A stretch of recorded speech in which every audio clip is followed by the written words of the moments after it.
rebel. It's easy to bag out Kingdom of the Crystal Skull because, well, there's a fair chunk wrong with it. I used to hate on it, but really, Crystal Skull isn't the monkey-swinging, CG gophering, Shia LaBeoufing mess it's made out to be. Let's take a lead-lined fridge ride into the good stuff.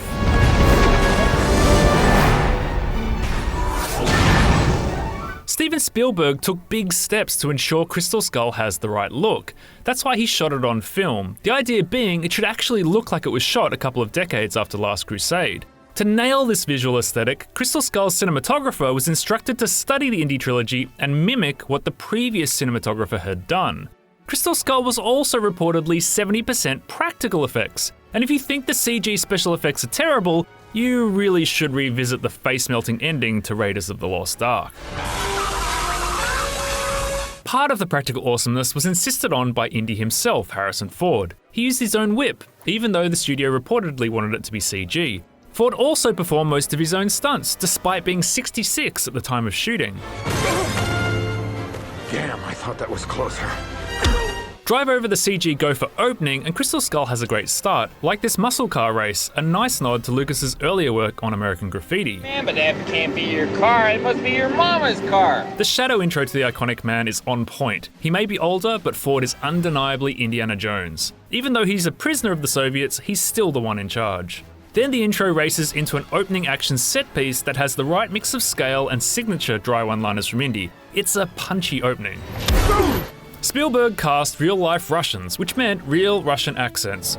You recognize building, yes? So you don't end up with Sean Connery's idea of a Scottish-cum-Russian accent. Give me a ping, Vasily. Granted, Kate Blanchett's Eastern Ukrainian drawl doesn't quite fit in with the authentic ones around her, Colonel Dr. Irina Spelko. but her sword-wielding telepathic villain is right at home as an Indy nemesis. After all, if psychic powers are good enough for Indiana Jones and the Fate of Atlantis, they're good enough for the silver screen. I can see. Speaking of indie games, if you found Crystal Skull's aliens too far-fetched, remember that Indiana Jones and the Infernal Machine also did those almost a decade earlier. Besides, the spacemen Interdimensional beings, in point of fact. aren't even that bad. They're more real than Indy's usual supernatural threats, plus he actually believes in them because he's encountered them in Crystal Skull's backstory. I've got a bad feeling about this. The Big Damn Ants sequence proved to be divisive among fans, but did you know it was actually taken from an abandoned Last Crusade draft?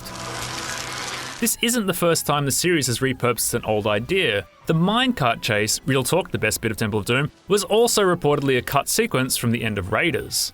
Hate on the ants all you want, but the whole creepy animal part of the Indy movie formula hasn't really been that great since his first cinematic outing, if we're being honest. Raiders has spiders and snakes, legitimately creepy creatures.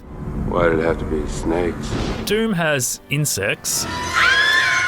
And Last Crusade has rats. Crystal Skull also has scorpions, an actual scary arachnid. And while real-life army ants might not demolish people like they do in the film, National Geographic describes them as nature's Mongol horde, with mandibles that dice and inject a dissolving acid to liquefy prey. Admit it, that's a whole lot scarier than insects and rats. Besides, if modern-day Indiana Jones, MacGyver, no, not him, can get away with people eating ants, surely Indy can too. The action sequences are definitely a highlight of Crystal Skull. If you remove the smattering of cheese like fencing on moving cars and vines swinging with monkeys ex machina. Get on, Chris! The entertaining motorbike chase after the milk bar fight was reportedly improvised, a throwback to a similarly great motorbike chase in Last Crusade. Of course, the better throwback is the inclusion of Marion Ravenwood. How could you not be happy to see Indy get married to Marion? Unless you have a thing for screaming prima donnas or deceased Nazi spies, that is.